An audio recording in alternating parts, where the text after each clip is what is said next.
सतनाम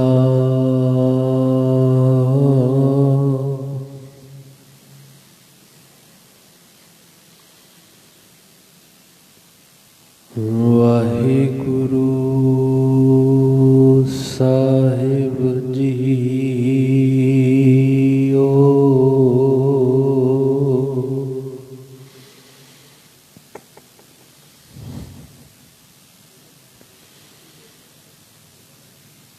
सतनाम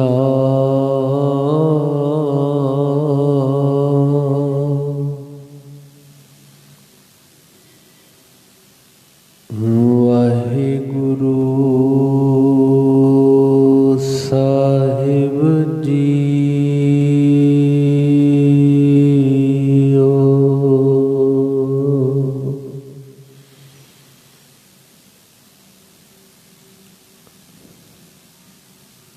बलिहारी गुर अपने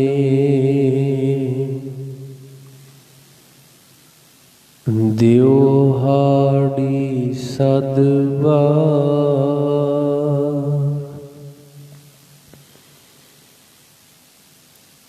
जिन मानस ते देवते किए करत न लागी वार।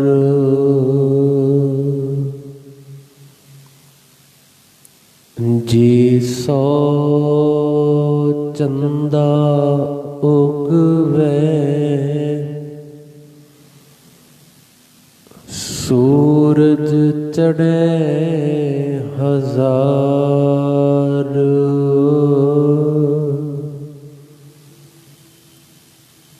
एते चानण होंदियां गुर बिन घोर अंधार।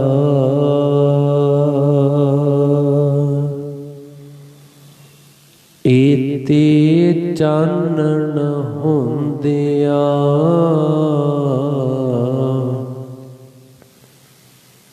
गुर बिन घोर अंधार।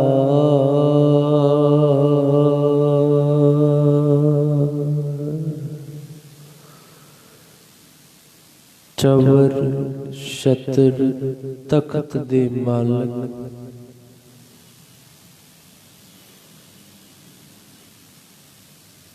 साहिब सतगुरु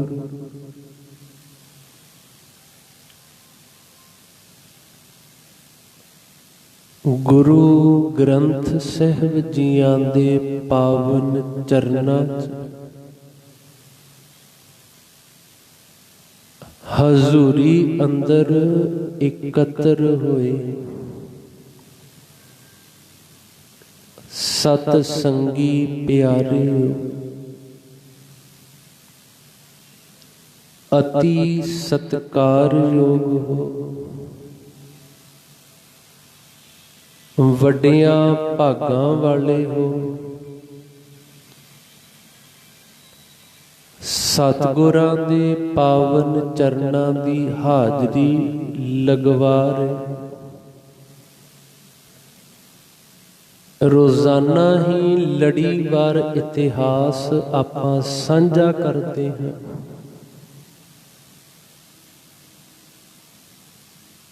ਇਹ ਪੋਹ ਦਾ ਮਹੀਨਾ ਆਰੰਭ ਹੋਇਆ।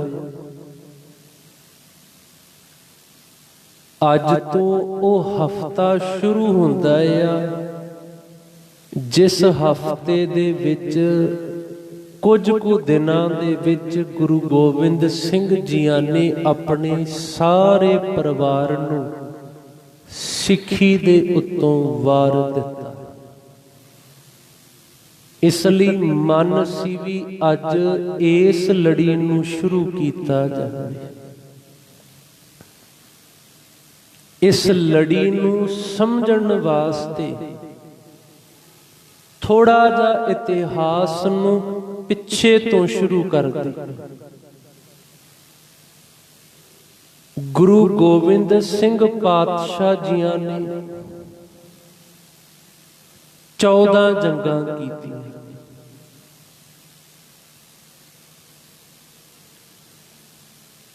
ਇਹਨਾਂ 14 ਦੀਆਂ ਜੰਗਾਂ ਦੇ ਵਿੱਚ ਕਦੇ ਵੀ ਸਤਿਗੁਰੂ ਜੀ ਕਿਸੇ ਤੇ ਚੜ ਕੇ ਨਹੀਂ ਜਾਂਦੇ। ਹਰ ਵਾਰੀ ਕੋਈ ਨਾ ਕੋਈ ਕਿਸੇ ਨਾ ਕਿਸੇ ਰੂਪ ਦੇ ਵਿੱਚ ਸਤਿਗੁਰਾਂ ਤੇ ਚੜ ਕੇ ਆਇਆ। 3 ਜੰਗਾਂ ਨੇ ਜਿਹੜੀਆਂ ਸਤਿਗੁਰੂ ਜੀਆਂ ਨੇ 1699 ਦੀ ਵਿਸਾਖੀ ਤੋਂ ਪਹਿਲਾਂ ਕੀਤੀਆਂ ਨੇ। 6 ਜੰਗਾਂ ਅਨੰਦਪੁਰ ਸਾਹਿਬ ਦੇ ਉੱਤੇ ਹਮਲੇ ਹੋਏ ਨੇ। 9 ਜਿਨ੍ਹਾਂ ਦੇ ਵਿੱਚੋਂ ਨਿਰਮੋਹਗੜ੍ਹ ਦਾ ਕਿਲਾ,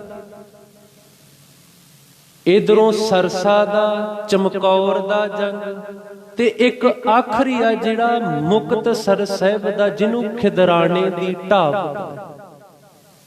3 ਪਹਿਲੀਆਂ, 6 ਅਨੰਦਪੁਰ ਦੀਆਂ ਨੇ ਤੇ 4 ਇਹ ਜੰਗਾਂ ਨੇ। 14 ਦੀਆਂ 14 ਜੰਗਾਂ ਤੇ ਗੁਰੂ ਗੋਬਿੰਦ ਸਿੰਘ ਜੀ ਕਦੇ ਵੀ ਚੜ ਕੇ ਨਹੀਂ ਜਾਂਦੇ। ਹੁਣ ਜਿਹੜੀਆਂ ਪਹਿਲੀਆਂ 3 ਜੰਗਾਂ ਹੋਈਆਂ ਨੇ ਨਾ, ਨਦੌਣ ਦੀ, ਨਿਰਮੋਹ ਦੀ ਤੇ ਭੰਗਾਣੀ ਦਾ, ਇਹ ਤਾਂ ਪਹਾੜੀ ਰਾਜਿਆਂ ਦੇ ਨਾਲ ਗੁਰੂ ਗੋਬਿੰਦ ਸਿੰਘ ਜੀਆਂ ਦੇ। ਇਹ ਪਹਾੜੀ ਰਾਜੇ ਉਹ ਨੇ ਜਿਨ੍ਹਾਂ ਦੇ ਵਿੱਚੋਂ ਸਿਰਫ ਇੱਕ ਦੀ ਸਾਂਝ ਪਾਉਂਦੇ। ਜਿਹੜਾ ਭੀਮ ਚੰਦ ਭੰਗਾਣੀ ਦਾ ਜੰਗ ਸਤਿਗੁਰੂ ਨਾਲ ਕਰਦਾ ਆ ਨਾ, ਉਹਦਾ ਪਿਓ ਦੀਪ ਚੰਦ, ਭੀਮ ਚੰਦ ਦਾ ਪਿਓ ਦੀਪ ਚੰਦ ਆ ਨਾ, ਇਸ ਦੀਪ ਚੰਦ ਨੂੰ ਗਵਾਲੀਅਰ ਦੇ ਕਿਲੇ ਦੇ ਵਿੱਚੋਂ 6ਵੇਂ ਪਾਤਸ਼ਾਹ ਗੁਰੂ ਹਰਗੋਬਿੰਦ ਸਾਹਿਬ ਜੀਆਂ ਨੇ ਛੁਡਾਇਆ ਆ। ਭੀਮ ਚੰਦ ਨੂੰ, ਭੀਮ ਚੰਦ ਦੇ ਪਿਓ ਨੂੰ, ਦੀਪ ਚੰਦ ਨੂੰ 6ਵੇਂ ਪਾਤਸ਼ਾਹ ਗਵਾਲੀਅਰ ਦੇ ਕਿਲੇ ਦੇ ਵਿੱਚੋਂ ਰਿਹਾ ਕਰਵਾਉਣ ਵਾਲੇ ਨੇ। ਅੱਜ ਜੇ ਰਾਜਾ ਬਣ ਗਿਆ ਤੇ ਅੱਜ ਗੁਰੂ ਸਾਹਿਬ ਜੀਆਂ ਦੇ ਵਿਰੁੱਧ ਹੋ ਕੇ ਲੜਦੇ। ਇਹ ਜਿਹੜੇ ਪਹਾੜੀ ਰਾਜੇ ਨੇ ਨਾ, ਅਨੇਕਾਂ ਜੰਗਾਂ ਨੇ ਜਿਹੜੇ ਇਹ ਸਤਿਗੁਰੂ ਜੀਆਂ ਤੇ ਚੜ ਕੇ ਵੀ ਆਏ ਨੇ। ਅਨੇਕਾਂ ਜੰਗਾਂ ਨੇ ਜਿਨ੍ਹਾਂ ਦੇ ਵਿੱਚ ਇਹਨਾਂ ਨੇ ਗੁਰੂ ਗੋਬਿੰਦ ਸਿੰਘ ਜੀਆਂ ਤੋਂ ਮਦਦ ਵੀ ਮੰਗੀ ਆ,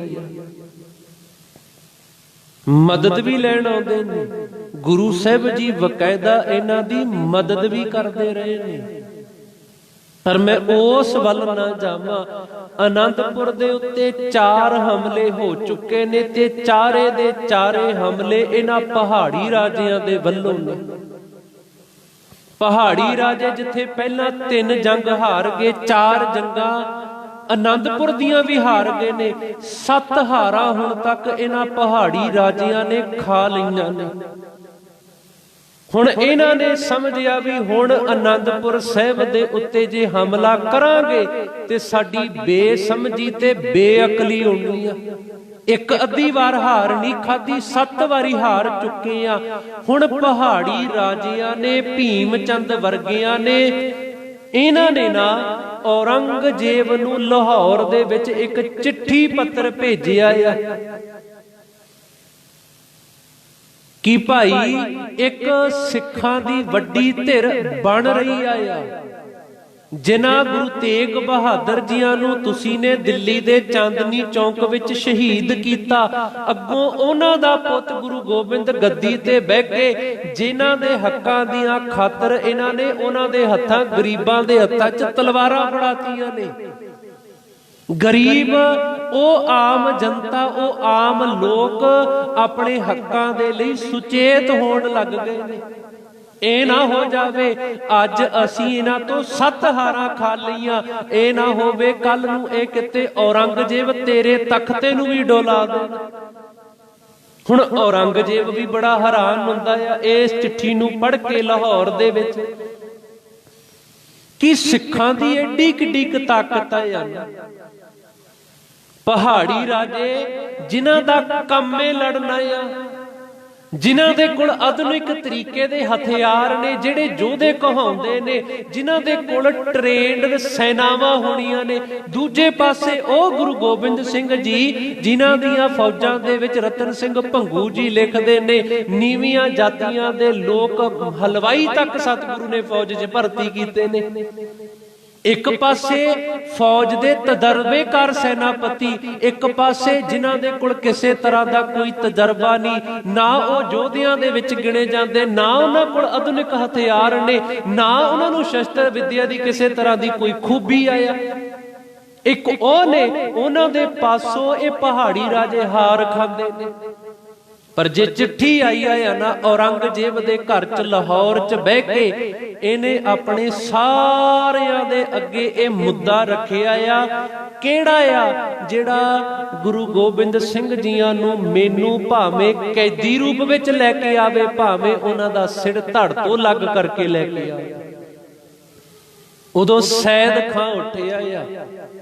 ਸੈਦ ਖਾਂ ਨੇ ਇਸ ਬੀੜੇ ਨੂੰ ਸੰਭਾਲਿਆ ਵੀ ਮੈਂ ਜਾਣਾ ਆ ਵੀ ਮੈਂ ਗੁਰੂ ਗੋਬਿੰਦ ਸਿੰਘ ਜੀਆਂ ਨੂੰ ਬੰਦੀ ਬਣਾਵਾਂਗਾ, ਭਾਵੇਂ ਜਾਨੋਂ ਮਾਰ ਕੇ ਤੇਰੇ ਚਰਨਾਂ ਦੇ ਵਿੱਚ ਲੈ ਕੇ ਆਵਾਂਗਾ, ਇਹ ਮੇਰਾ ਵਾਅਦਾ ਆ। ਹੁਣ ਔਰੰਗਜ਼ੇਬ ਬੜਾ ਖੁਸ਼ ਹੋਇਆ। ਇਹਦੇ ਤੋਂ ਪਹਿਲਾਂ ਜਿਹੜੀਆਂ ਜੰਗਾਂ ਹੋਈਆਂ ਨੇ ਉਹ ਪਹਾੜੀ ਰਾਜਿਆਂ ਨੇ ਕੀਤੀਆਂ ਨੇ। ਖੌਰੇ ਔਰੰਗਜ਼ੇਬ ਨੂੰ ਯਕੀਨ ਹੋਵੇ ਨਾ ਹੋਵੇ, ਪਰ ਹੁਣ ਤਾਂ ਇਹਨੂੰ ਸੈਦ ਖਾਂ ਤੇ ਯਕੀਨ ਵੀ ਆ, ਭਰੋਸਾ ਵੀ ਆ ਵੀ ਮੇਰਾ ਸੈਨਾਪਤੀ ਆਇਆ, ਮੈਂ ਆਪਣੇ ਵੱਲੋਂ ਭੇਜਣ ਲੱਗਾ ਆ। ਕਿੰਨੀਆਂ ਫੌਜਾਂ ਨੇ, ਕਿੰਨੇ ਯੋਧੇ ਦੇ ਹੋ ਕੇ ਇਹ ਲੜਦਾ ਰਹਿੰਦਾ ਆ। ਸੈਦ ਖਾਂ ਤੇ ਤਾਂ ਔਰੰਗਜ਼ੇਬ ਨੂੰ ਯਕੀਨ ਹੀ ਆ ਨਾ। ਹੁਣ ਸੈਦ ਖਾਂ ਨੇ ਇਸ ਯਕੀਨ ਨੂੰ ਦਬਾਉਂਦੇ ਆ ਲਾਹੌਰ ਤੋਂ ਤੁਰ ਕੇ ਨਾ ਅਨੰਦਪੁਰ ਸਾਹਿਬ ਨੂੰ ਜਾਣਾ ਕੀਤਾ। ਰਸਤੇ ਸੰਢੌਰੇ ਦੇ ਵਿੱਚ ਆਪਣੀ ਭੈਣ ਨਸੀਰਾਂ ਕੋਲ ਵੀ ਰੁਕ ਗਿਆ, ਕਿਉਂਕਿ ਨਸੀਰਾਂ ਸੈਦ ਖਾਂ ਦੀ ਭੈਣ ਆ ਤੇ ਪੀਰ ਬੁੱਧੂ ਸ਼ਾਹ ਦੀ ਘਰ ਵਾਲੀ ਆ। ਸੈਦ ਖਾਂ ਸਾਲਾ ਆ ਤੇ ਜਿਹੜਾ ਪੀਰ ਬੁੱਧੂ ਸ਼ਾਹ ਆ ਉਹ ਜਵਾਈ ਆ। ਨਸੀਰਾਂ ਇਹਨਾਂ ਦੀ ਭੈਣ ਤੇ ਪੀਰ ਬੁੱਧੂ ਸ਼ਾਹ ਦੀ ਘਰ ਵਾਲੀ। ਪੀਰ ਬੁੱਧੂ ਸ਼ਾਹ ਅੱਗੋਂ ਗੁਰੂ ਗੋਬਿੰਦ ਸਿੰਘ ਜੀਆਂ ਦੇ ਦਰ ਦਾ ਸੇਵਕ ਆ। ਹੁਣ ਇਹਨੇ ਸੰਢੌਰੇ ਰੁਕਿਆ, ਆਪਣੀ ਭੈਣ ਨੂੰ ਕਹਿਣ ਲੱਗਾ ਵੀ ਭੈਣੇ ਵੇਖ, ਮੈਂ ਬੀੜਾ ਚੁੱਕ ਕੇ ਆਇਆ ਆ, ਔਰੰਗਜ਼ੇਬ ਦੇ ਘਰ ਦੇ ਦਰਬਾਰ 'ਚ ਕਹਿ ਕੇ ਆਇਆ ਵੀ ਮੈਂ ਗੁਰੂ ਗੋਬਿੰਦ ਸਿੰਘ ਜੀਆਂ ਨੂੰ ਬੰਦੀ ਬਣਾਉਣਾ, ਮੈਂ ਗੁਰੂ ਗੋਬਿੰਦ ਸਿੰਘ ਜੀਆਂ ਨੂੰ ਮਾਰਨਾ ਆ। ਹੁਣ ਭੈਣ ਤੇ ਜਵਾਈ ਤਾਂ ਪਹਿਲਾਂ ਹੀ ਗੁਰੂ ਨਾਨਕ ਦੇ ਘਰ ਦੇ ਸੇਵਕ ਬਣੇ ਨੇ।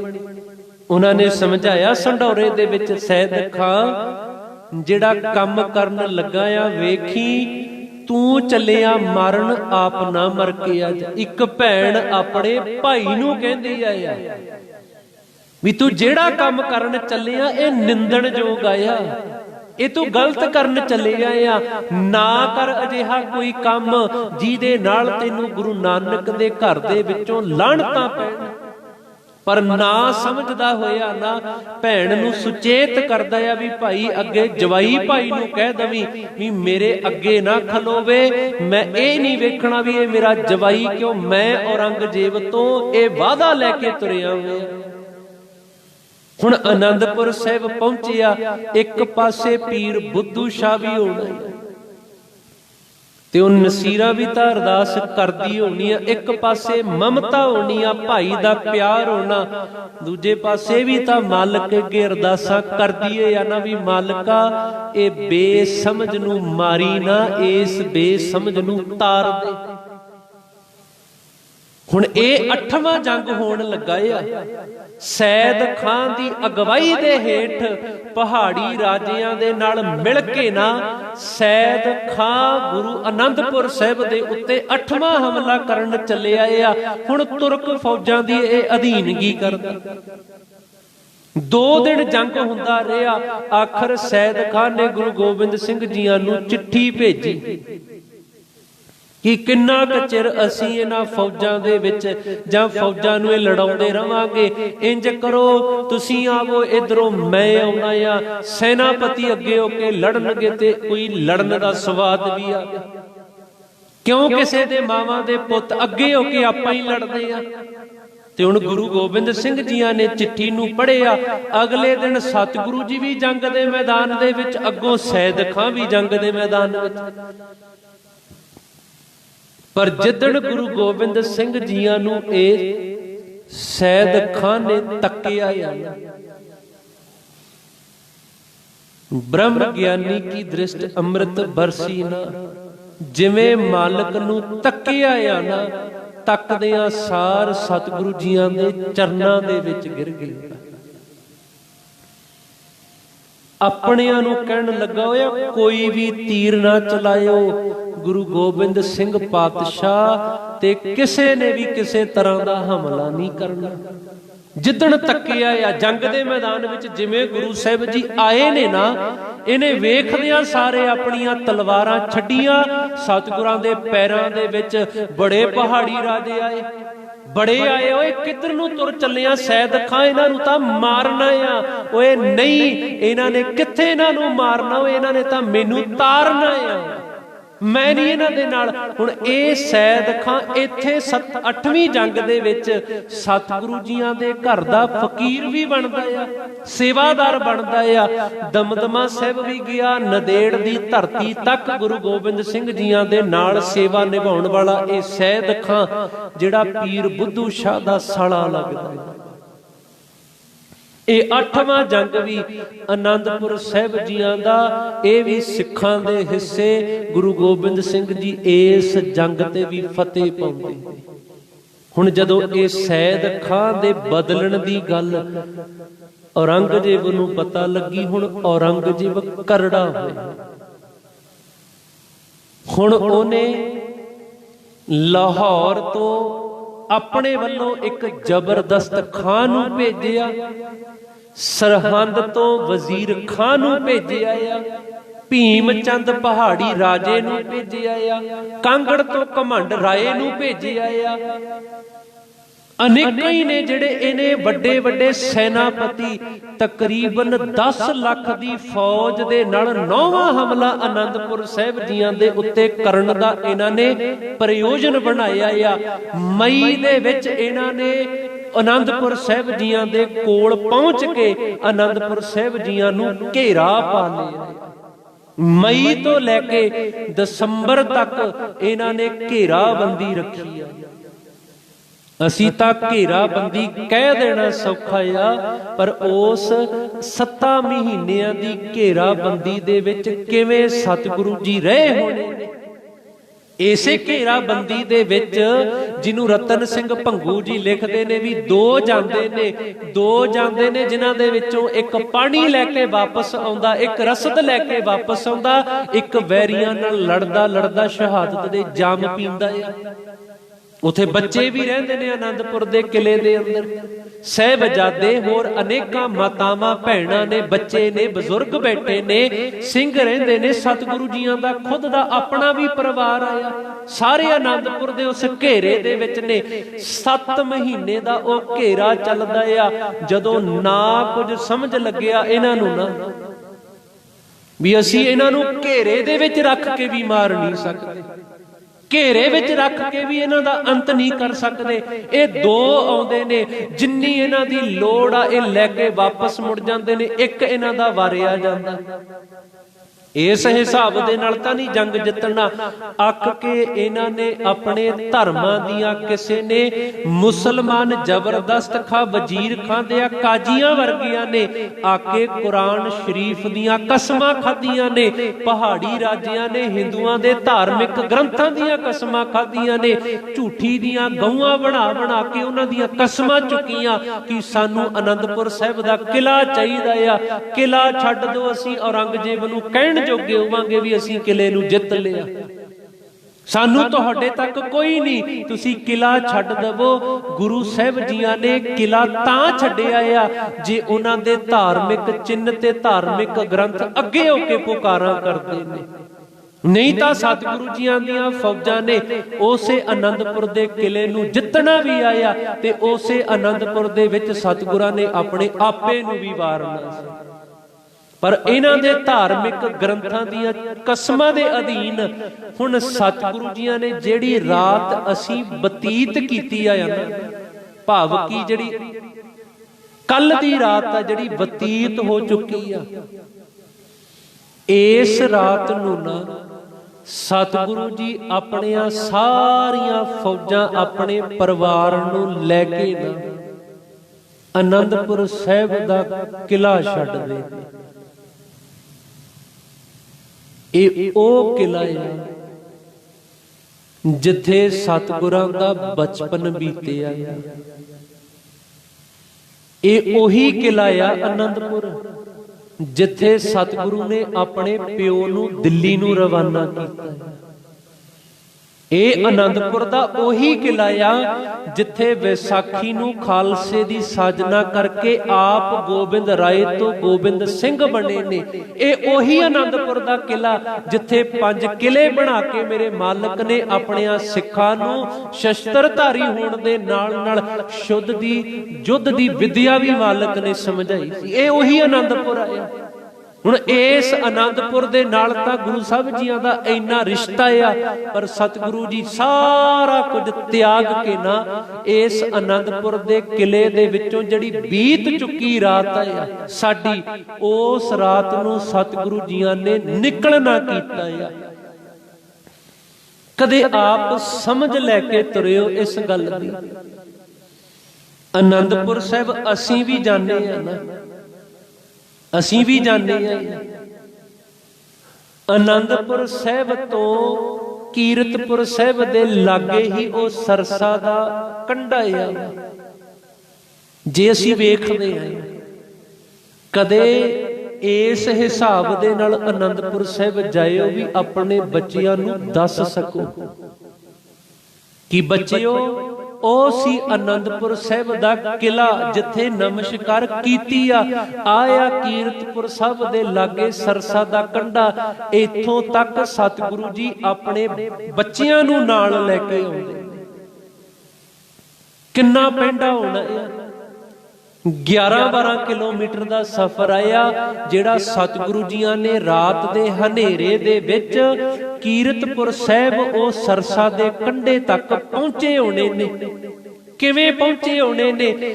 ਬਰਸਾਤ ਵੀ ਉੱਤੋਂ ਪੈ ਰਹੀ ਆ, ਅੱਜ ਵਰਗੀ ਠੰਡ ਨਹੀਂ। ਅੱਜ ਜਿਵੇਂ ਸਾਨੂੰ ਠੰਡਾਂ ਲੱਗਦੀਆਂ ਨੇ, ਜਿਵੇਂ ਆਪਾਂ ਬੁੱਕਲਾਂ ਮਾਰੀ ਬੈਠੇ ਆ, ਮੈਂ ਬੁੱਕਲ ਮਾਰੀ ਬੈਠਾ ਆ ਨਾ, ਇਹ ਵਾਲੀ ਠੰਡ ਨਹੀਂ ਹੋਣੀ। ਅੱਜ ਤੱਕ ਕਿੰਨੇ ਰੁੱਖਾਂ ਦੀ ਅਸੀਂ ਵੱਢ ਟੁੱਕ ਕੀਤੀ ਆ, ਅੱਜ ਤੱਕ ਕਿੰਨੇ ਠੰਡ ਲੇਟ ਵੀ ਪੈ ਰਹੀ ਆ ਨਾ। ਅੱਜ ਵਰਗੀ ਠੰਡ ਨਹੀਂ, ਅੱਜ ਤੋਂ ਤਾਂ ਕਿੰਨੇ ਗੁਣਾ ਜ਼ਿਆਦਾ ਠੰਡ ਪੈਂਦੀ ਹੋਣੀ ਆ ਉਹਨਾਂ ਸਮਿਆਂ ਦੇ ਵਿੱਚ। ਠੰਡ ਦਾ ਮੌਸਮ ਆਇਆ ਵਾ, ਨਾ 8 ਮਹੀਨਿਆਂ ਦਾ ਤਾਂ ਘੇਰਾ, ਨਾ ਕੋਈ ਨਵਾਂ ਕੱਪੜਾ ਹੋਣਾ ਨਾ। ਹੁਣ ਲੈ ਕੇ ਵੀ ਪੰਡ ਕਿੰਨੀ ਕੁ ਬੰਦਾ ਲੈ ਕੇ ਵੀ ਤੁਰ ਸਕਦਾ ਆ, ਕਿੰਨੀਆਂ ਕੁ ਰਸਦਾਂ ਲੈ ਕੇ ਨਾਲ ਤੁਰੇ ਹੋਣੇ ਨੇ। ਕਿਲਾ ਛੱਡਣਾ ਆ ਇਹ ਤਾਂ ਸਮਝ ਵੀ ਕੁਝ ਨਾ ਕੁਝ ਤਾਂ ਨਾਲ ਲੈ ਕੇ ਤੁਰੇ ਹੋਣੇ ਨੇ, ਵੀ ਅੱਗੇ ਜਾਣਾ ਕਿੱਥੇ ਆਇਆ, ਕੁਝ ਤਾਂ ਪਲੈਨਿੰਗ ਲੈ ਕੇ ਨਾਲ ਤੁਰੇ ਹੋਣੇ। ਬਹੁਤਾ ਸਮੱਗਰੀ ਵੀ ਨਹੀਂ ਚੁੱਕੀ ਹੋਣੀ। ਪਰ ਉਹ ਸਮਾਂ ਆਨੰਦਪੁਰ ਦਾ ਵੇਖੋ, ਆਨੰਦਪੁਰ ਸਾਹਿਬ ਤੋਂ ਲੈ ਕੇ ਸਰਸਾ ਦੇ ਕੰਢੇ ਤੱਕ ਆਉਂਦੇ ਨੇ। ਮੀਂਹ ਪੈਂਦਾ, ਪੋਹ ਦੀਆਂ ਠੰਡੀਆਂ ਲਹਿਰਾਂ ਨੇ, ਰਾਤ ਦਾ ਵੇਲਾ ਆ, ਕੋਈ ਬਹੁਤਾ ਕੱਪੜਾ ਨਹੀਂ ਹੋਣਾ ਮੋਟਾ। ਘੋੜੇ ਦੀਆਂ ਕਾਠੀਆਂ ਦੇ ਉੱਤੇ ਸਤਿਗੁਰਾਂ ਦਾ ਪਰਿਵਾਰ ਸਾਰਾ ਨਾਲੇ ਆਉਂਦਾ ਪਿਆ ਆ। ਸਾਰੀਆਂ ਫੌਜਾਂ ਅੱਗੇ ਅੱਗੇ ਨੇ। ਸਾਹਿਬਜ਼ਾਦਾ ਅਜੀਤ ਸਿੰਘ ਸਾਰਿਆਂ ਤੋਂ ਪਿੱਛੇ, ਭਾਈ ਉਦੈ ਸਿੰਘ ਬਚਿੱਤਰ ਸਿੰਘ ਜੀਆਂ ਦੇ ਨਾਲ ਨਾਲ ਉਹ ਪਿੱਛੇ ਦੀ ਅਗਵਾਈ ਕਰਦੇ ਆਉਂਦੇ ਨੇ, ਵੀ ਅੱਗੇ ਅੱਗੇ ਫੌਜਾਂ ਨੇ। ਹੁਣ ਸਰਸਾ ਦੇ ਕੰਢੇ ਤੇ ਆ ਕੇ ਨਾ ਜਿਹੜੇ ਉਹ ਪਹਾੜੀ ਰਾਜੇ ਜਿਨ੍ਹਾਂ ਨੇ ਆਪਣੇ ਗ੍ਰੰਥਾਂ ਦੀਆਂ ਕਸਮਾਂ ਖਾਧੀਆਂ, ਆਪਣੇ ਧਾਰਮਿਕ ਗ੍ਰੰਥ ਦੀ ਖਾਧੀ ਹੋਈ ਸਹੁੰ, ਖਾਧੀ ਹੋਈ ਕਸਮ ਨੂੰ ਭੁੱਲ ਜਾਣਾ ਕਿੱਡਾ ਵੱਡਾ ਆਪਣੇ ਧਰਮ ਦੇ ਵਿੱਚ ਗੁਨਾਹ ਆ। ਕੁਰਾਨ ਦੀਆਂ ਸੌਹਾਂ ਖਾਉਣ ਵਾਲੇ ਕਾਜੀ, ਕੁਰਾਨ ਦੀਆਂ ਆਇਤਾਂ ਦੇ ਜਿਨ੍ਹਾਂ ਦੇ ਭਰੋਸਾ ਕਰਕੇ ਗੁਰੂ ਸਾਹਿਬ ਨੇ ਕਿਲਾ ਛੱਡਿਆ, ਸਭ ਸੌਹਾਂ ਭੁੱਲ ਕੇ ਕੁਰਾਨ ਨੂੰ ਝੂਠਾ ਪਾ ਕੇ ਇਹਨਾਂ ਲੋਕਾਂ ਨੇ ਆਨੰਦਪੁਰ ਸਾਹਿਬ ਤੋਂ ਤੁਰ ਕੇ ਮਗਰ ਆ ਕੇ ਸਰਸਾ ਦੇ ਕੰਢੇ ਤੇ ਆ ਕੇ ਸਤਿਗੁਰੂ ਜੀਆਂ ਤੇ ਹੱਲਾ ਬੋਲ ਦਿੱਤਾ। ਜਿਹੜੀ ਅੱਜ ਅੰਮ੍ਰਿਤ ਵੇਲੇ ਦੀ ਅਸੀਂ ਲੰਘ ਕੇ ਗਿਆ ਆ ਨਾ, ਇਸ ਅੰਮ੍ਰਿਤ ਵੇਲੇ ਸਰਸਾ ਦੇ ਕੰਢੇ ਦੇ ਉੱਤੇ ਸਤਿਗੁਰਾਂ ਦੀਆਂ ਫੌਜਾਂ ਨੇ ਵੈਰੀਆਂ ਦੇ ਨਾਲ ਡਟ ਕੇ ਮੁਕਾਬਲਾ ਕੀਤਾ। ਹੁਣ ਇੱਥੇ ਗੱਲ ਸਮਝਣ ਵਾਲੀ ਹੈ, ਅੱਗੇ ਸਰਸਾ ਦਾ ਪਾਣੀ ਆਇਆ, ਉਹ ਵੀ ਤੜਕੇ ਆਇਆ, ਪਿੱਛੋਂ ਫੌਜਾਂ ਆ ਰਹੀਆਂ ਨੇ, ਉਹ ਵੀ ਚੜ ਕੇ ਆ ਰਹੀਆਂ ਨੇ। ਇੱਕ ਅੱਧੀ ਫੌਜ ਨਹੀਂ, ਸੀਮਤ ਦੇ ਸਿੱਖ ਨੇ ਤੇ ਪਿੱਛੇ 10 ਲੱਖ ਦੀਆਂ ਫੌਜਾਂ ਨੇ। ਕਿਵੇਂ ਹੱਲਾ ਹੱਲਾ ਕਰਦੇ ਆਉਂਦੇ ਨੇ, ਕਿਵੇਂ ਆਪੇ ਦਾ ਅਟੈਕ ਕਰਦੇ ਆਉਂਦੇ ਨੇ। ਪਰ ਇੱਥੇ ਸਮਝਣ ਵਾਲੀ ਗੱਲ, ਅੰਮ੍ਰਿਤ ਵੇਲਾ ਹੋ ਗਿਆ। ਗੁਰੂ ਗੋਬਿੰਦ ਸਿੰਘ ਪਾਤਸ਼ਾਹ ਜੀ ਘੋੜੇ ਦੀਆਂ ਕਾਠੀਆਂ ਤੇ ਬਹਿ ਕੇ ਕਹਿੰਦੇ ਨੇ, ਓਏ ਭਾਈ ਅੰਮ੍ਰਿਤ ਵੇਲਾ ਹੋ ਗਿਆ, ਆਸਾ ਕੀ ਵਾਰ ਦਾ ਕੀਰਤਨ ਤੇ ਭਾਈ ਸਾਰੀਆਂ ਫੌਜਾਂ ਨਿਤਨੇਮ ਕਰੋ। ਕਦੇ ਸਮਝੇ ਇਸ ਗੱਲ ਨੂੰ? ਮੀਂਹ ਪੈਂਦਾ ਹੋਵੇ, ਪੋਹ ਦੀਆਂ ਸੀਤ ਲਹਿਰਾਂ ਵਗਦੀਆਂ ਹੋਣ, ਪਿੱਛੇ ਵੈਰੀ ਚੜ ਕੇ ਆਏ ਹੋਣ, ਅੱਗੇ ਸਰਸਾ ਦਾ ਪਾਣੀ ਉਹ ਵੀ ਨਕਾ ਨਕ ਭਰਿਆ ਆਉਂਦਾ ਹੋਵੇ, ਤੇ ਉੱਥੇ ਖਲੋ ਕੇ ਸਤਿਗੁਰੂ ਜੀ ਕਹਿੰਦੇ ਹੋਣ ਵੀ ਭਾਈ ਨਿਤਨੇਮ ਕਰੋ, ਆਸਾ ਕੀ ਵਾਰ ਦਾ ਕੀਰਤਨ ਕਰੋ। ਕੋਈ ਕਹਿੰਦਾ ਨਹੀਂ ਹੋਣਾ ਵੀ ਸਤਿਗੁਰੂ ਜੇ ਆਪਾਂ ਨਿਤਨੇਮ ਆਸਾ ਕੀ ਵਾਰ ਦਾ ਕੀਰਤਨ ਕਰਾਂਗੇ ਮਹਿੰਗਾ ਪੈ ਜਾਣਾ, ਜੇ ਰੁਕਾਂਗੇ ਮਹਿੰਗਾ ਨਹੀਂ ਪਵੇਗਾ। ਸਤਿਗੁਰੂ ਅਸੀਂ ਓਨੀ ਤਿਆਰੀ ਦੇ ਨਾਲ ਨਹੀਂ ਲੜ ਰਹੇ। ਇੱਕ ਤਾਂ ਲੜਾਈ ਉਹ ਆ, ਸਾਹਮਣੇ ਬੰਦਾ ਖੜਾ ਆ ਤੇ ਇਧਰੋਂ ਵੀ ਤਿਆਰ ਆ, ਤਿਆਰ ਵਰ ਤਿਆਰ ਹੋ ਕੇ ਲੜਨ ਦਾ ਸਵਾਦ ਵੀ ਆਇਆ। ਇਹ ਤਾਂ ਲੰਘੇ ਆ ਰਹੇ ਨੇ, ਇਹਨਾਂ ਦੀਆਂ ਪਿੱਠਾਂ ਦੇ ਉੱਤੇ ਆ ਕੇ ਵੈਰੀਆਂ ਨੇ ਹੱਲਾ ਬੋਲਿਆ ਆ, ਪਿੱਠਾਂ ਤੇ ਹਮਲੇ ਕੀਤੇ ਨੇ। ਜਾਂ ਤਾਂ ਸਾਹਮਣੇ ਹੋ ਕੇ ਲੜਦੇ ਤੇ ਲੜਨ ਦਾ ਸਵਾਦ ਕੁਝ ਹੋਰ ਹੁੰਦਾ। ਹਨੇਰਾ ਵੀ ਆ, ਸਾਰਾ ਕੁਝ ਸਾਨੂੰ ਸਮਝਣਾ ਪੈਣਾ ਆ। ਅਨੰਦਪੁਰ ਸਾਹਿਬ ਜੀਆਂ ਤੋਂ ਤੁਰ ਕੇ ਸਰਸਾ ਦੇ ਕੰਢੇ ਪਹੁੰਚੇ, ਇੱਥੇ ਆ ਕੇ ਜਿਹੜਾ ਜੰਗ ਹੋਇਆ, ਇੱਥੇ ਸਤਿਗੁਰਾਂ ਨੇ ਨਿਤਨੇਮ ਕੀਤਾ। ਹੁਣ ਆਪਣੇ ਅੰਦਰ ਝਾਤੀ ਮਾਰ, ਸੋਹਣੀਆਂ ਸੋਹਣੀਆਂ ਸੇਜਾਂ ਤੇ ਪੈ ਕੇ ਵੀ ਸਾਡਾ ਨਿਤਨੇਮ ਉਸਰਿਆ ਪਿਆ। ਸੋਹਣੇ ਸੁੱਖਾਂ ਦੇ ਵਿੱਚ ਰਹਿੰਦਿਆਂ ਵੀ ਅਸੀਂ ਆਪਣੇ ਨਿਤਨੇਮ ਨੂੰ ਖੁੰਝਾਈ ਬੈਠੇ। ਮੇਰੇ ਵਰਗਾ ਖੁਦ ਖੁੰਝਾਈ ਬੈਠੇ। ਅਸੀਂ ਤਾਂ ਮਾਲਕ ਨੇ ਨਿਤਨੇਮ ਆਪਣਾ ਉਸ ਘੜੀ ਦੇ ਵਿੱਚ ਵੀ ਕੀਤਾ ਆ ਜਦੋਂ ਵੈਰੀਆਂ ਦੇ ਨਾਲ ਲੜਦੇ ਨੇ। ਬਾਣੀ ਦੇ ਨਾਲ ਕਿੰਨਾ ਕੁ ਪਿਆਰ ਹੋਣਾ ਸਤਿਗੁਰਾਂ ਦਾ, ਕਿੰਨੀ ਸ਼ਰਧਾ ਭਾਵਨਾ ਦੇ ਨਾਲ ਆਸਾ ਕੀ ਵਾਰ ਦਾ ਕੀਰਤਨ ਵੀ ਕੀਤਾ। ਤੇ ਇੱਥੇ ਸਤਿਗੁਰੂ ਜੀਆਂ ਨੇ ਨਿਤਨੇਮ ਵੀ ਕੀਤਾ ਆ। ਉਹ ਉਦੇ ਸਿੰਘ ਵਰਗੇ ਇੱਥੇ ਚੜ੍ਹਾਈ ਵੀ ਹੁੰਦੇ, ਸ਼ਹਾਦਤ ਦੇ ਜਾਮ ਵੀ ਪੀਂਦੇ ਨੇ। ਹੁਣ ਇੱਥੋਂ ਸਰਸਾ ਦੇ ਕੰਢੇ ਤੋਂ ਪਾਣੀ ਵਿੱਚ ਜਿਵੇਂ ਉਤਰਦੇ ਨੇ ਨਾ, ਪਾਣੀ ਦੀਆਂ ਲਹਿਰਾਂ ਇੰਨੀਆਂ ਤੇਜ਼ ਹੋਣ ਕਾਰਨ ਅੱਗੇ ਪਰਿਵਾਰ ਇਹਨੂੰ ਟੱਪਦਿਆਂ ਇੱਥੋਂ ਟੁੱਟਦਾ ਹੈ। ਸਰਸਾ ਤੋਂ ਲੈ ਕੇ ਇੱਕ ਜੱਥਾ ਗੁਰੂ ਗੋਬਿੰਦ ਸਿੰਘ ਜੀ, 3 ਪਿਆਰੇ ਨੇ, ਥੋੜੇ ਜਿਹੇ ਸਤਿਗੁਰਾਂ ਨਾਲ ਸਿੱਖ ਨੇ, ਸੇਵਾਦਾਰ ਨੇ, ਤੇ 2 ਵੱਡੇ ਸਾਹਿਬਜ਼ਾਦੇ ਨੇ ਜਿਹੜੇ ਰੋਪੜ ਤੋਂ ਹੁੰਦਿਆਂ ਹੋਇਆ ਇਧਰ ਚਮਕੌਰ ਸਾਹਿਬ ਨੂੰ ਰਵਾਨਾ ਹੋ ਜਾਂਦੇ ਨੇ।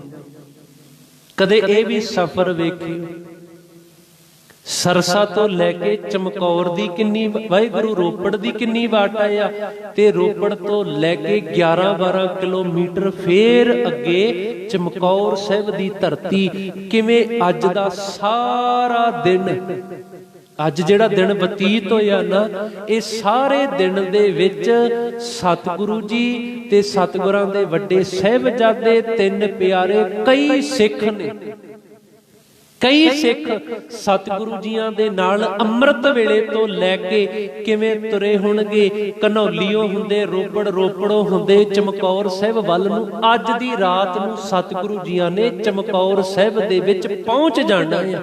ਆ ਵੇਲਿਆਂ ਤੱਕ ਮਾਲਕ ਚਮਕੌਰ ਦੀ ਗੜੀ ਦੇ ਵਿੱਚ ਪ੍ਰਵੇਸ਼ ਕਰਦੇ ਨੇ। ਇਹ ਵੱਖਰਾ ਪੰਥ ਆ, ਇਹ ਅਸੀਂ ਅਗਲੇ ਦੀਵਾਨਾਂ ਦੇ ਵਿੱਚ ਸਾਂਝਾ।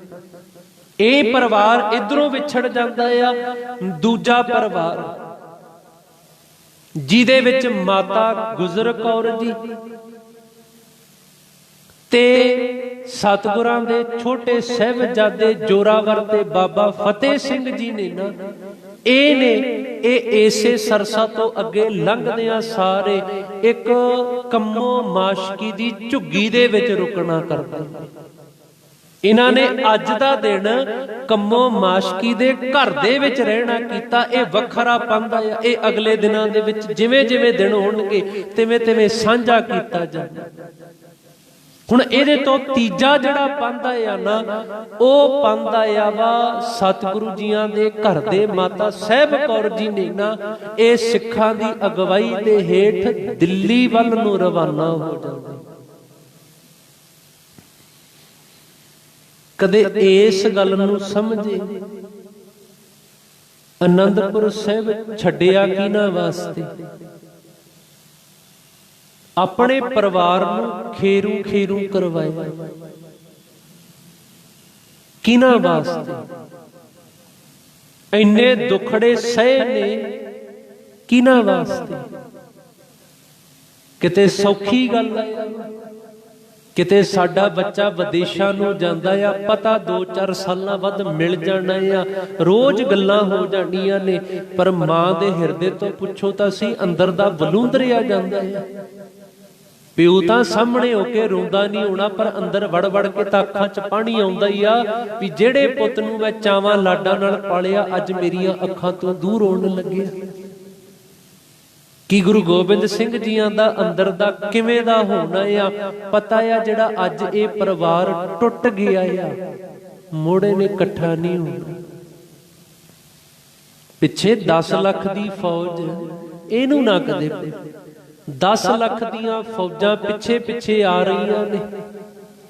ਉਹ ਭਾਈ ਉਹਦੇ ਸਿੰਘ ਵਰਗੇ ਨੇ, ਅਨੇਕਾਂ ਸੂਰਮੇ ਨੇ ਜਿਹੜੇ ਉਸ ਸਰਸਾ ਦੇ ਕੰਢੇ ਦੇ ਉੱਤੇ ਵੈਰੀਆਂ ਦੇ ਨਾਲ ਲੜਦੇ ਲੜਦੇ ਸ਼ਹਾਦਤਾਂ ਦੇ ਜਾਮ ਪੀ ਜਾਂਦੇ ਨੇ। ਅੱਗੇ 3 ਹਿੱਸਿਆਂ ਦੇ ਵਿੱਚ ਸਤਿਗੁਰਾਂ ਦਾ ਪਰਿਵਾਰ ਵੰਡਿਆ ਜਾਂਦਾ ਆ। ਇਹ ਸਭ ਕੁਝ ਹੋਇਆ ਕਿਹਨਾਂ ਵਾਸਤੇ? ਕਿਉਂ ਕੀਤਾ ਸਤਿਗੁਰੂ ਜੀਆਂ ਨੇ ਇੰਨਾ?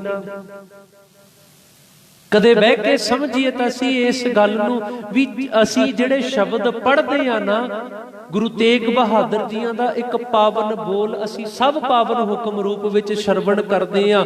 ਜੋ ਨਰ ਦੁਖ ਮੈਂ ਦੁਖ ਨਹੀਂ ਮਾਨੈ, ਸੁਖ ਸਨੇ ਅਰ ਭੈ ਨਹੀਂ ਜਾਕੈ, ਕੰਚਨ ਮਾਟੀ ਮਾਨੈ। ਅਸੀਂ ਇਹ ਸ਼ਬਦ ਰੋਜ਼ ਹੁਕਮ ਦੇ ਰੂਪ ਦੇ ਵਿੱਚ ਸੁਣਦੇ ਆ। ਸਾਨੂੰ ਬਹੁਤਿਆਂ ਨੂੰ ਯਾਦ ਹੋਣਾ, ਮੇਰੇ ਵਰਗੇ ਨੇ ਵਿਆਖਿਆ ਵੀ ਕੀਤੀ ਆ, ਪਰ ਜਿਹੜੀ ਅਸਲ ਵਿਆਖਿਆ ਗੁਰੂ ਤੇਗ ਬਹਾਦਰ ਨਹੀਂ ਕਰਕੇ ਜਾਂਦੇ। ਦੁੱਖ ਦੇ ਵਿੱਚ ਦੁੱਖ ਪਾਉਣਾ ਹੀ ਨਹੀਂ, ਪਹਿਲਾਂ ਆਪ ਵਿਆਖਿਆ ਕਰਕੇ ਸਮਝਾਈ। ਜੇ ਨਾ ਸਮਝੇ ਅੱਗੇ ਉਹਦੇ ਪੁੱਤ ਨੇ ਵਿਆਖਿਆ ਕਰਕੇ ਸਮਝਾਈ, ਆਪਣੇ ਸਾਰੇ ਪਰਿਵਾਰ ਨੂੰ ਉਜਾੜ ਕੇ। ਅੱਗੇ ਉਹਦੇ ਪੋਤਿਆਂ ਨੇ ਆਪਣੇ ਆਪੇ ਨੂੰ ਨੀਹਾਂ ਦੇ ਵਿੱਚ ਖੜਾ ਕੇ ਚਮਕੌਰ ਦੀ ਜੰਗ 'ਚ ਵਾਰ ਕੇ 3 ਵਾਰੀ ਇਸ ਸ਼ਬਦ ਦੀ ਵਿਆਖਿਆ ਕਰਕੇ ਵੀ ਸਾਡਾ ਪਿਓ ਸਾਡੇ ਦਾਦਾ ਜੀ ਸਾਡੇ ਆਹ ਕਹਿ ਕੇ ਗਏ ਨੇ। ਕਿਵੇਂ ਸ਼ਬਦਾਂ ਤੇ ਪਹਿਰਾ ਦਿੱਤਾ ਹੈ। ਨਾਨਕ ਸੋ ਸੂਰਾ ਵਰਿਆਮ ਜਿਨ ਵਿੱਚੋਂ ਦੁਸ਼ਟ ਅਹੰਕਰਨ ਮਾਰਿਆ। ਆਪਣੇ ਵਿੱਚੋਂ ਵਿਕਾਰਾਂ ਨੂੰ ਮਾਰ ਲੈਣਾ ਕਿੱਡੀ ਵੱਡੀ ਗੱਲ ਹੈ। ਸੂਰਮ ਗਤੀ ਨੂੰ ਜਾਕੋ ਹਰ ਰੰਗ ਲਾਗੋ ਇਸ ਯੁਗ ਮੈਂ, ਸੋ ਕਹੀਤ ਹੈ ਸੂਰਾ ਆਤਮ ਜਿਨੈ ਸੰਗਲ ਵਸ ਤਾਕੈ, ਜਾਕਾ ਸਤਿਗੁਰ ਪੂਰਾ। ਇਹ ਮਾਲਕ ਨੇ ਬਾਣੀ ਵਿੱਚ ਕਿ ਇਹਨਾਂ ਸੂਰਮਿਆਂ ਨੇ ਕਿਵੇਂ ਅੰਦਰ ਦੀ ਸੂਰਮ ਗਤੀ ਨੂੰ ਪਾਇਆ। ਕਦੇ ਸਮਝੇ ਇਸ ਗੱਲ ਨੂੰ। ਉਹ ਬਚਿੱਤਰ ਸਿੰਘ ਜਿਹੜਾ ਬਚਿੱਤਰ ਸਿੰਘ ਨੇ ਨਾਗਣੀ ਦੇ ਨਾਲ ਮਸਤ ਹਾਥੀ ਦਾ ਮੁਕਾਬਲਾ ਕੀਤਾ, ਇਸ ਸਰਸਾ ਦੇ ਕੰਢੇ ਤੇ ਲੜਦਿਆਂ ਲੜਦਿਆਂ ਇੰਨਾ ਕਫੱਟੜ ਹੋ ਗਿਆ ਆ। ਰੋਪੜ ਦੇ ਲਾਗੇ ਇੱਕ ਕੋਟਲਾ ਨਿਹੰਗ ਖਾਂ ਦੇ ਘਰ ਦੇ ਵਿੱਚ ਇਹਨੂੰ ਰੁਕਦਾ ਆ। ਜਦੋਂ ਸ਼ਾਹੀ ਫੌਜਾਂ ਚੜ ਕੇ ਆਈਆਂ, ਕੋਟਲਾ ਨਿਹੰਗ ਖਾਂ ਦੇ ਕੋਲ ਪਹੁੰਚੀਆਂ ਵੀ ਭਾਈ ਇੱਥੇ ਗੁਰੂ ਕੀਆਂ ਫੌਜਾਂ ਰੁਕੀਆਂ ਨੇ। ਸਾਨੂੰ ਕਿਸੇ ਨੇ ਦੱਸਿਆ ਵੀ ਇੱਥੇ ਫੌਜਾਂ ਨੇ। ਉਹ ਕਹਿੰਦਾ ਕੋਈ ਫੌਜ ਨਹੀਂ ਇੱਥੇ। ਕਹਿੰਦੇ ਤੇਰੇ ਸਾਰੇ ਘਰ ਦੀ ਤਲਾਸ਼ੀ ਲੈਣੀ ਆ। ਉਹ ਕਹਿਣ ਲੱਗਾ ਵੀ ਸਾਰੇ ਘਰ ਦੀ ਤਲਾਸ਼ੀ ਲੈ ਲੂ, ਪਰ ਆਹ ਕਮਰੇ 'ਚ ਨਾ ਜਾਇਓ ਜਿੱਥੇ ਬਚਿੱਤਰ ਸਿੰਘ ਆਰਾਮ ਕਰਦਾ ਜਾਂ ਬਚਿੱਤਰ ਸਿੰਘ ਪਿਆ ਆ ਨਾ, ਉਧਰ ਨਾ ਜਾਇਓ। ਇੱਧਰ ਮੇਰਾ ਜਵਾਈ ਤੇ ਮੇਰੀ ਧੀ ਰਹਿ ਰਹੀ ਆ। ਮੈਂ ਨਹੀਂ ਚਾਹੁੰਦਾ ਵੀ ਤੁਹਾਡੀ ਦਖਲ ਅੰਦਾਜ਼ੀ ਕਰਕੇ ਮੇਰੀ ਬੱਚੀ ਦਾ ਜਾਂ ਮੇਰੇ ਕਿਸੇ ਵੀ ਪਰਿਵਾਰ ਦੇ ਵਿੱਚ ਫਿੱਕ ਪਵੇ। ਆ ਮੇਰੀ ਬੇਨਤੀ ਆ। ਇਹ ਨਿਹੰਗ ਖਾਨ ਨੇ ਬੇਨਤੀ ਕੀਤੀ ਸੀ, ਉਹਨਾਂ ਨੇ ਵੀ ਮੰਨੀ ਇਹਦੀ ਬੇਨਤੀ ਨੂੰ। ਪਰ ਹੁਣ ਉੱਥੇ ਵੇਖੋ ਜਦੋਂ ਕੋਟਲਾ ਨਿਹੰਗ ਖਾਂ ਨੇ ਇਹ ਬੋਲ ਆਖੇ ਵੀ ਮੇਰਾ ਜਵਾਈ ਆਇਆ, ਤੇ ਉਹਦੀ ਬੱਚੀ ਦੇ ਅੰਦਰ ਧੀਰਜਤਾ ਵੇਖੋ। ਜਦੋਂ ਫੌਜਾਂ ਮੁੜ ਗਈਆਂ ਨਾ ਵਾਪਸ, ਤੇ ਆਪਣੀ ਧੀ ਦੇ ਕੋਲ ਜਾ ਕੇ ਬੈਠਣਾ ਕੀਤਾ, ਤੇ ਧੀ ਕਹਿਣ ਲੱਗੀ ਬਾਪੂ ਜਿਹੜੇ ਬੋਲ ਬੋਲੇ ਨੇ ਸਾਰੀ ਉਮਰ ਪਹਿਰਾ ਦਵੋ ਨਾ ਬੋਲਾਂ ਤੇ। ਜਿਹੜਾ ਆ ਬਸੀ ਪਠਾਣਾ ਦੇ ਮੁਗਲ ਦੇ ਨਾਲ ਤੂੰ ਮੇਰਾ ਵਿਆਹ ਰੱਖਣ ਦੀਆਂ ਗੱਲਾਂ ਕਰਦਾ ਜਾਂ ਰੱਖਿਆ ਆ ਨਾ, ਅੱਜ ਤੂੰ ਆਪਣੀ ਜ਼ੁਬਾਨ ਤੋਂ ਆਖਿਆ ਵੀ ਮੇਰਾ ਜਵਾਈ ਅੰਦਰ ਆਇਆ ਬਚਿੱਤਰ ਸਿੰਘ, ਅੱਜ ਤੋਂ ਮੇਰਾ ਘਰ ਵਾਲਾ ਆਇਆ, ਮੈਂ ਇਹਨੂੰ ਆਪਣਾ ਘਰ ਵਾਲਾ ਮੰਨ। ਜੇ ਤੂੰ ਆਖਿਆ ਬਾਪੂ ਤੇ ਮੈਂ ਇਹਨੂੰ ਸਵੀਕਾਰ ਕਰਦੀ ਆ। ਤੇ ਪਿਓ ਨਿਹੰਗ ਖਾਂ ਕਹਿਣ ਲੱਗਾ ਕੋਟਲਾ ਨਿਹੰਗ ਖਾਂ ਇਹਨੇ ਤਾਂ ਕੁਝ ਸਮੇਂ ਵਿੱਚ ਚੜ੍ਹਾਈ ਕਰ ਜਾਣਾ, ਫਾਟੇ ਇੰਨੇ ਕ ਲੱਗੇ ਨੇ, ਮੈਨੂੰ ਪਰਵਾਹ ਨਾ ਆ। ਮੈਂ ਇਹ ਕਹਾਉਣਾ ਪਸੰਦ ਕਰਾਂਗੀ ਮੈਂ ਇੱਕ ਸ਼ਹੀਦ ਦੀ ਘਰ ਵਾਲੀ ਆਇਆ, ਵਿਆਹ ਹੋਇਆ ਨਾ ਹੋਇਆ ਉਹ ਬਾਅਦ ਦੀਆਂ ਗੱਲਾਂ ਨੇ। ਜੇ ਅੱਜ ਤੂੰ ਆਖਿਆ ਵੀ ਇਹ ਮੇਰਾ ਤੇਰਾ ਖਸਮ ਆ ਜਾਂ ਤੇਰਾ ਘਰ ਵਾਲਾ, ਜੇ ਆਪਣਾ ਜਵਾਈ ਸਮਝਦਾ ਆ ਤੇ ਸਮਝ ਇਹਨੂੰ। ਅੱਜ ਮੈਂ ਬਾਪੂ ਸਾਰੀ ਉਮਰ ਐਵੇਂ ਰਵਾਂਗੀ, ਤੇਰੀ ਚਿੱਟੀ ਚਾਦਰ ਨੂੰ ਦਾਗ ਨਹੀਂ ਲੱਗਣ ਦੇਵਾਂਗੀ, ਪਰ ਮੇਰਾ ਪਤੀ ਬਚਿੱਤਰ ਸਿਉਂ ਰਹਿਣਾ ਚਾਹੀਦਾ ਆ। ਬਚਿੱਤਰ ਸਿਓ ਕੁਝ ਸਮੇਂ ਤੋਂ ਬਾਅਦ ਚੜ੍ਹਾਈ ਵੀ ਕਰ ਗਿਆ, ਪਰ ਕੋਟਲਾ ਨਿਹੰਗ ਖਾਂ ਦੀ ਉਸ ਪਨਾਹ ਦੇ ਕਰਕੇ ਅੱਜ ਵੀ ਸਿੱਖ ਕੌਮ ਮਾਣ ਕਰਦੀ ਆ। ਅੱਜ ਵੀ ਉਹਦੀ ਯਾਦ ਦੇ ਵਿੱਚ ਮੁਸਲਮਾਨ ਦੇ ਨਾਂ ਤੇ ਅੱਜ ਵੀ ਗੁਰਦੁਆਰਾ ਬਣਿਆ ਆ। ਅੱਜ ਵੀ ਤੁਸੀਂ ਰੋਪੜ ਜਾਓ, ਉੱਥੇ ਭੱਠਾ ਸਾਹਿਬ ਦੇ ਲਾਗੇ ਜਿੱਥੇ ਸਤਿਗੁਰਾਂ ਦੇ ਘੋੜੇ ਦੇ ਪੌੜ ਨੇ ਨਾ, ਉਹਨਾਂ ਤੋਂ ਪਿਛਾਂਹ ਆ ਕੋਟਲਾ ਨਿਹੰਗ ਖਾਂ ਪਿੰਡ, ਜਿੱਥੇ ਅੱਜ ਵੀ ਗੁਰਦੁਆਰਾ ਬਣਿਆ ਮੁਸਲਮਾਨ ਦੇ ਨਾਮ ਤੇ। ਅੱਜ ਵੀ ਉਹਦੇ ਨਾਮ ਦੀਆਂ ਅਰਦਾਸਾਂ ਤੇ ਅੱਜ ਵੀ ਉਹਦੇ ਨਾਮ ਦੇ ਝੰਡੇ ਗੂੰਜਦੇ ਨੇ। ਇਹ ਸੀ ਸਿੱਖ ਕੌਮ। ਇੰਨਾ ਕੁਝ ਹੋਇਆ, ਕਦੇ ਇਹ ਸਮਝੋ ਵੀ ਹੋਇਆ ਕਾਹਦੇ ਨਾਲ? ਕਿ ਉਹ ਰਤਨ ਸਿੰਘ ਭੰਗੂ ਦੇ ਬੋਲ ਸਾਨੂੰ ਪੜ੍ਹਨੇ ਨਹੀਂ ਪੈਣੇ। ਚਿੜੀਆਂ ਸੇ ਮੈਂ ਬਾਜ ਲੜਾਊਂ ਤਬ ਹੈ ਗੋਬਿੰਦ ਸਿੰਘ ਨਾਮ।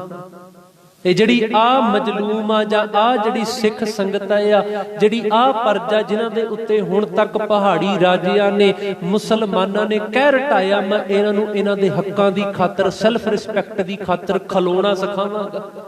ਇਹੀਓ ਲੜਾਈ ਆ ਨਾ, ਇਹੀ ਸੀ ਮੈਨ ਮੱਦਾ ਤਾਂ ਵੀ ਇਹ ਗਰੀਬ ਜਨਤਾ ਤੇ ਅੱਜ ਤੱਕ ਅਸੀਂ ਧੱਕਾ ਕਰਦੇ ਆਏ, ਤੇ ਇਹ ਕਿਵੇਂ ਆਪਣੇ ਹੱਕ ਦੀ ਖਾਤਰ ਖਲੋ ਨੇ, ਇਹ ਕਿਵੇਂ ਆਪਣੀ ਗੱਲ ਕਰ ਸਕਦੇ ਨੇ। ਅਸੀਂ ਇਹਨਾਂ ਨੂੰ ਕੁਚਲਣਾ ਚਾਹੁੰਦੇ ਆ ਤੇ ਇਹ ਅੱਜ ਸਾਡੇ ਉੱਤੇ ਚੜ੍ਹਨਾ ਚਾਹੁੰਦੇ ਨੇ। ਆਹੀ ਤਾਂ ਵਿਰੋਧ ਆ। ਕਦੇ ਸਮਝੇ ਵੀ ਸਾਨੂੰ ਉਤਾਂ ਲੈ ਕੇ ਜਾਣ ਵਾਸਤੇ ਸਤਿਗੁਰਾਂ ਨੇ ਅੱਜ ਸਰਸਾ ਦੇ ਕੰਢੇ ਸਾਰਾ ਪਰਿਵਾਰ ਵਾਰਤਾ। ਸਾਰੇ ਪਰਿਵਾਰ ਦੇ ਹਿੱਸੇ ਹੋ ਜਾਂਦੇ ਨੇ, ਟੁਕੜੇ ਹੋ ਜਾਂਦੇ ਨੇ, ਖੰਡ ਹੋ ਜਾਂਦੇ ਨੇ। ਇੱਥੇ ਕਿੰਨੀਆਂ ਫੌਜਾਂ ਨੇ, ਕਿੰਨੇ ਸਿੰਘਾਂ ਨੇ ਆਪਣੇ ਆਪੇ ਨੂੰ ਵਾਰਿਆ ਹੋਣਾ ਆ, ਵਾਰਿਆ ਵਾ। ਉਹਨਾਂ ਸ਼ਹਾਦਤਾਂ ਨੂੰ ਅਸੀਂ ਕਿਉਂ ਹੌਲੀ ਹੌਲੀ ਭੁੱਲਦੇ ਜਾ ਰਹੇ ਹਾਂ? ਅਸੀਂ ਅਨੰਦਪੁਰ ਸਾਹਿਬ ਜਾਈਏ, ਪਰ ਇਹ ਜ਼ਰੂਰ ਸਮਝਾਉਂਦੇ ਜਾਓ ਬੱਚਿਓ, ਇੱਥੇ ਆ ਹੋਇਆ ਆ, ਇਹ ਸਰਸਾ ਦੇ ਕੰਢੇ ਤੇ ਗੁਰੂ ਦਾ ਪਰਿਵਾਰ ਵਿਚਰਿਆ। ਵਿਖਾਓ ਆਪਣੇ ਬੱਚਿਆਂ ਨੂੰ ਉਹ ਕੰਮੋ ਮਾਸ਼ਕੀ ਦੀ ਝੁੱਗੀ, ਵਿਖਾਓ ਇਹ ਇੱਥੇ ਆ ਕੇ ਮਾਤਾ ਜੀ ਬੈਠੇ ਨੇ। ਆਇਆ ਚਮਕੌਰ ਦੀ ਕੱਚੀ ਗੜੀ, ਜਿਹਦੇ ਵਿੱਚ ਸਤਿਗੁਰਾਂ ਨੇ ਆਪਣੇ ਦੋ ਵੱਡੇ ਸਾਹਿਬਜ਼ਾਦਿਆਂ ਨੂੰ ਵਾਰਿਆ। ਸਮਝਾਉਣਾ ਪੈਣਾ ਆ। ਇਹ ਤਾਂ ਸਾਡੇ ਅੱਜ ਜਿਹੜੇ ਸ਼ਹਾਦਤ ਦੀ ਲੜੀ ਅੱਜ ਲੜੀ ਨੂੰ ਸ਼ੁਰੂ ਕਰਨ ਲੱਗੇ ਆ, ਇਹਨੂੰ ਜ਼ਰੂਰ ਨਾਲ ਦੀ ਨਾਲ ਸਮਝਿਓ, ਬੱਚਿਆਂ ਦੇ ਵਿੱਚ ਸਾਂਝਾ ਕਰਿਓ, ਤਾਂ ਜੋ ਆਉਣ ਵਾਲੀ ਫੁਲਵਾੜੀ ਨੂੰ ਅਸੀਂ ਕੁਝ ਸਿੱਖੀ ਦੀ ਦੇਣ ਦੇ ਸਕੀਏ, ਸਮਝਾ ਸਕੀਏ ਵੀ ਸਾਡਾ ਜਿਹੜਾ ਵਿਰਸਾ ਆ, ਸਾਡਾ ਜਿਹੜਾ ਗੁਰਬਾਣੀ ਦਾ ਗੁਲਦਸਤਾ, ਸਿੱਖ ਇਤਿਹਾਸ ਦਾ ਗੁਲਦਸਤਾ, ਉਹ ਸਾਰਿਆਂ ਤੋਂ ਨਿਆਰਾ ਆ। ਅੱਜ ਵਾਲੇ ਦਿਨ ਪਰਿਵਾਰ ਦਾ ਵਿਛੋੜਾ, ਅਨੇਕਾਂ ਸਿੰਘਾਂ ਨੇ ਆਪਣੀਆਂ ਜਾਨਾਂ ਵਾਰੀਆਂ। ਕੋਟਨ ਕੋਟ ਪ੍ਰਣਾਮ ਉਹਨਾਂ ਸ਼ਹੀਦਾਂ ਨੂੰ ਜਿਨ੍ਹਾਂ ਨੇ ਸਰਸਾ ਦੇ ਕੰਢੇ ਤੇ ਪਿੱਛੇ ਆਈਆਂ ਹੋਈਆਂ ਫੌਜਾਂ ਦਾ ਰੋਪੜ ਤੱਕ ਮੁਕਾਬਲਾ ਕਰਦਿਆਂ ਕਰਦਿਆਂ ਆਪਣੇ ਆਪੇ ਨੂੰ ਵਾਰਿਆ ਆ। ਪ੍ਰਣਾਮ ਉਹਨਾਂ ਸ਼ਹੀਦਾਂ ਨੂੰ। ਨਾਮ ਨਹੀਂ ਸਾਡੇ ਕੋਲ ਉਹਨਾਂ ਦੇ ਬਹੁਤੇ ਹੋਣੇ, ਪਰ ਪ੍ਰਣਾਮ ਜਿਨ੍ਹਾਂ ਨੇ ਵੀ ਜਾਨਾਂ ਵਾਰ ਕੇ ਸਿੱਖੀ ਤੋਂ, ਗੁਰੂ ਨਾਨਕ ਦੇ ਘਰ ਤੋਂ, ਗੁਰੂ ਗੋਬਿੰਦ ਸਿੰਘ ਜੀਆਂ ਤੋਂ ਆਪਣੀਆਂ ਜਾਨਾਂ ਵਾਰੀਆਂ। ਸਾਨੂੰ ਬਹੁਤ ਕੁਝ ਸਮਝਾ ਗਏ। ਇਹ ਨਿਤ ਪ੍ਰਤੀ ਦਿਨ ਜਿਵੇਂ ਜਿਵੇਂ ਦਿਨ ਹੋਣਗੇ, ਤਿਵੇਂ ਤਿਵੇਂ ਅਸੀਂ ਇਸ ਲੜੀ ਨੂੰ ਆਪ ਜੀਆਂ ਨਾਲ ਸਾਂਝੀਆਂ ਕਰਾਂਗੇ। ਕੱਲ ਨੂੰ ਚਮਕੌਰ ਸਾਹਿਬ ਜੀਆਂ ਦਾ ਜੰਗ ਜਿਹੜਾ ਅੱਜ ਸ਼ੁਰੂ ਹੋ ਜਾਣਾ ਆ ਰਾਤ ਨੂੰ, ਕੱਲ ਨੂੰ ਸਵੇਰੇ ਹੋਣਾ ਆ, ਉਹ ਅਸੀਂ ਨਿਤ ਜਿਵੇਂ ਜਿਵੇਂ ਦਿਨ ਆਉਣਗੇ ਤਿਵੇਂ ਤਿਵੇਂ ਆਪ ਜੀਆਂ ਦੇ ਨਾਲ ਸਾਂਝੇ ਕੀਤੇ ਜਾਣੇ ਨੇ। ਇਤਨੀਆਂ ਸੇਵਾਵਾਂ ਪ੍ਰਵਾਨ ਕਰਨੀਆਂ, ਬੋਲਦੇ ਆ ਅਨੇਕਾਂ ਭੁੱਲਾਂ ਨੇ, ਮਾਫ ਕਰ ਦੇਣਾ ਜੀ। ਅੰਤ ਨੂੰ ਬੁਲਾਓ ਫਤਿਹ, ਆਖੋ ਜੀ ਵਾਹਿਗੁਰੂ ਜੀ ਕਾ ਖਾਲਸਾ, ਵਾਹਿਗੁਰੂ ਜੀ ਕੀ ਫਤਿਹ। ਸਤਨਾਮ ਸ੍ਰੀ ਵਾਹਿਗੁਰੂ ਸਾਹਿਬ ਜੀਓ। ਜਾ ਕੋ